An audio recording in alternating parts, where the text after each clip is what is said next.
दुर्योधन अपने पिता महाराज धृतराष्ट्र के पास पहुंचा और उन्होंने पांडवों के चमत्कारी महल तथा द्रौपदी द्वारा किए गए व्यंग की बात बताई।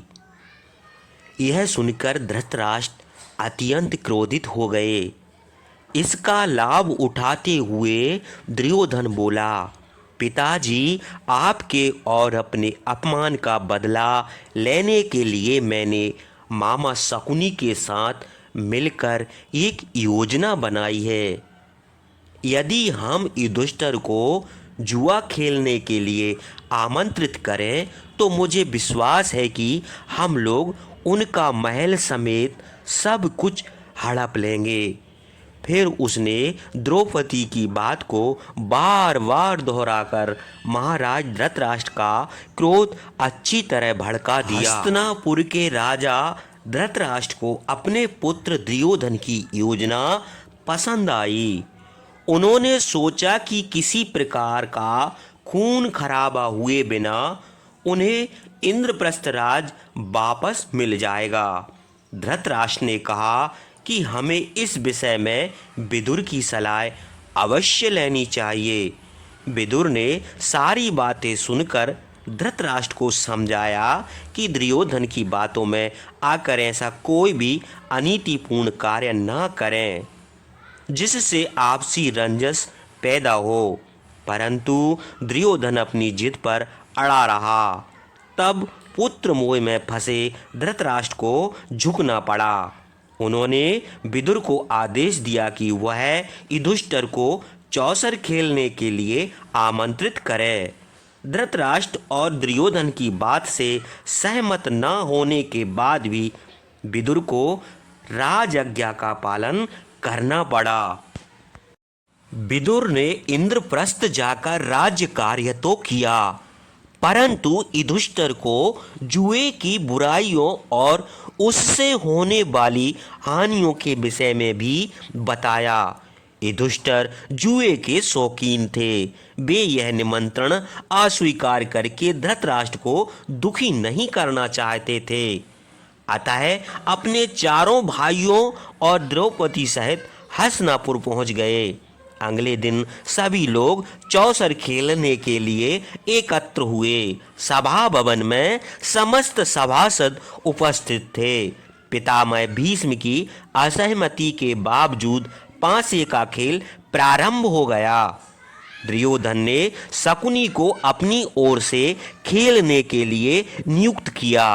फिर युधिष्ठिर एक एक करके गहने, धन, सेना, सेवकों, मवेशियों, गांवों, नागरिकों और अपने राज्य को हारते चले गए। उन्होंने अपने भाइयों को भी दांव पर लगाया और उन्हें भी हार गए। अंत में युधिष्ठिर ने द्रौपदी को भी दांव पर लगा दिया। तब विदुर और भीष्म पितामह ने आपत्ति जताई, लेकिन दुर्योधन ने सबकी बात अनसुनी कर दी। पासे फेंके गए और युधिष्ठिर की हार हुई। सभा भवन में उपस्थित सभी सम्मानित लोग दुखी हो गए। इससे केवल कौरव, शकुनी और कर्ण ही प्रसन्न हुए। अपनी विजय देखकर दुर्योधन उन्मत्त हो उठा और विदुर से बोला, अब द्रौपदी हमारी दासी है, आप उसे तत्काल यहाँ ले आइए। विदुर की आपत्ति के बावजूद धृतराष्ट्र शांत रहे। तब दुर्योधन ने अपने भाई दुशासन को आदेश दिया कि वह द्रौपदी को यहाँ ले आए।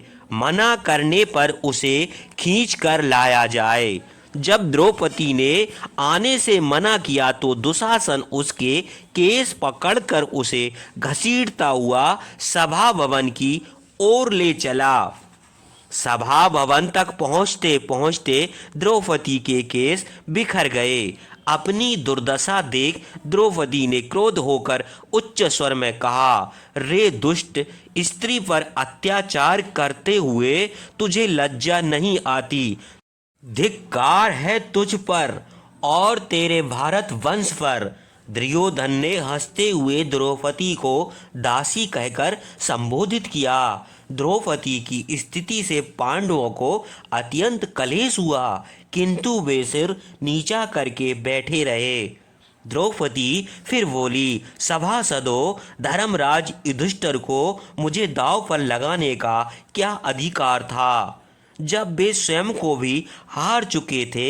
इस पर दुर्योधन के छोटे भाई विकर्ण ने सहमति जताई, लेकिन उसे नजरअंदाज करते हुए दुर्योधन और कर्ण ने दुशासन को द्रौपदी के वस्त्र उतारने का आदेश दिया।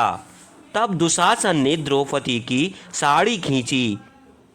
द्रौपदी पूरी शक्ति से साड़ी को खींचने से रोकती हुई वहां उपस्थित सभी सभासदों से अपने आप को बचाने के लिए विनती करती रही, लेकिन किसी ने भी उसका साथ नहीं दिया।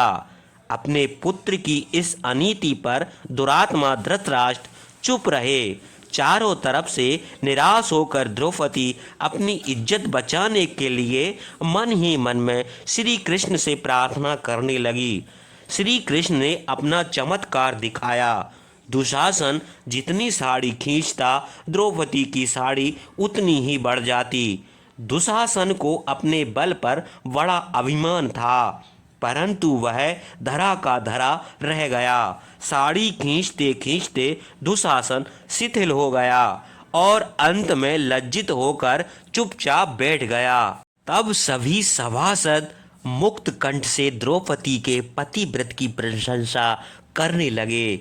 द्रौपदी का यह अपमान देखकर भीम चुप न रह सके।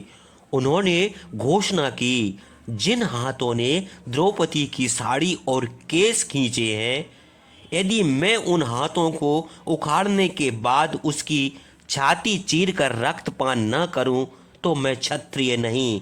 मैं भ्राता धर्मराज युधिष्ठिर के बस में हूँ, अन्यथा समस्त कौरवों को मच्छर की भांति मसल देता। द्रौपदी ने भी प्रतिज्ञा की, वह दुशासन के रक्त से बाल धोने के बाद ही उन्हें संवारेगी।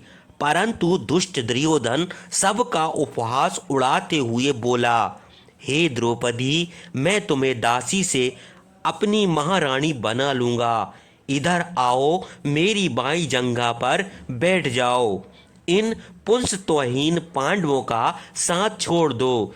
यह सुनते ही भीम दुर्योधन को मारने के लिए उठ खड़े हुए, किंतु अर्जुन ने उन्हें रोक लिया।